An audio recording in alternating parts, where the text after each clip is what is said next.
મધ્ય પૂર્વમાં Iran Israel વચ્ચે જંગથી મોરબીના સિરામિક ઉદ્યોગ જગતની અંદર ચિંતા પ્રસરી ગઈ, કારણ કે યુદ્ધના કારણે ઈરાને હોર્મુઝ સ્ટ્રેટ બંધ કર્યું અને મોરબીના સિરામિક ઉદ્યોગને મળતા પ્રોપેન ગેસ અને નેચરલ ગેસની સપ્લાય ખોરવાઈ ચૂકી છે।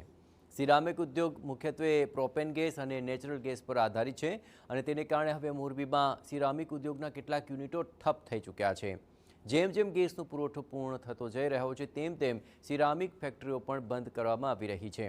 આગામી 15 તારીખ સુધી જો સ્થિતિમાં કોઈ સુધાર નહીં આવે તો મોરબી સિરામિક ઉદ્યોગના તમામ યુનિટ બંધ કરવાની નોબત આવી શકે છે।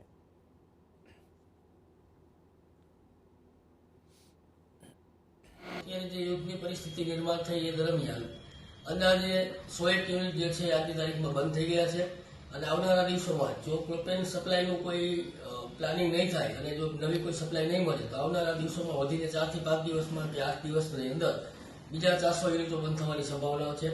ગુજરાત ગેસમાં જે યુનિટો ચાલે છે એ ગુજરાત ગેસવાળાને પાસે 50% જે વાપરવા માટેની જે પરમિશન આપેલી છે એ મુજબ અમે અંદાજ લગાવી શકીએ કે 18 થી 20 તારીખ સુધીમાં ગુજરાત ગેસ યુઝર્સ જેટલા હતા એ પણ બંધ થવાની શક્યતાઓ દેખાઈ રહી છે। અમારું અત્યારે મહિનાનું અંદાજિત 4 થી 5 કરોડની વચમાં અમારું ટર્નઓવર રહેતું હોય છે, જેના લીધે અત્યારે અમારે તમામ પ્રક્રિયા અમારી પ્રોડક્શન પ્રક્રિયા પૂરી થઈ ગઈ છે, પૂરી કરવામાં આવી છે, બંધ થઈ ગઈ છે અને અમારે 4 થી 5 કરોડનું અત્યારે ટર્નઓવર જે હાવ શૂન્ય થઈ ગયું છે।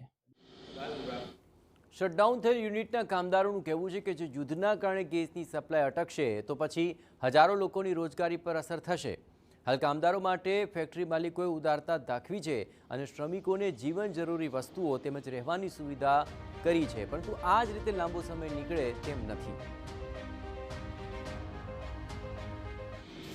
परिस्थिति तो गंभीर है हमारा, लेकिन गैस के वजह से गैस बंद होने के कारण मतलब कंपनी बंद हो गया है, इसके वजह से हम लोगों को प्रॉब्लम है।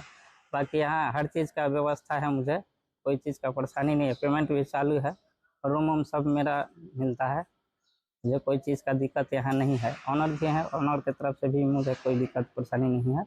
जो भी ज़रूरत है हमको पानी का, खाने वाने का, कैंटीन है कंपनी के अंदर, कोई दिक्कत नहीं है। सेठ हमारे जो भी है प्रॉब्लम सोल्व कर रहे हैं।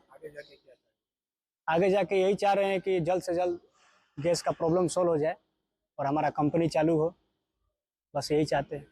6 વર્ષથી અહીંયા હું નોકરી કરું છું મોરબી સિરામિકમાં।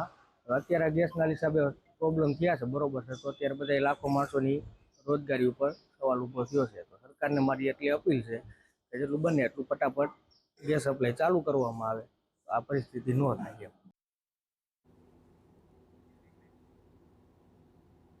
તો કેટલાક યુનિટો બંધ થઈ ચૂક્યા છે અને 15 તારીખ સુધી જો આ જ પરિસ્થિતિ રહી તો તમામ યુનિટ ઠપ થઈ શકે છે।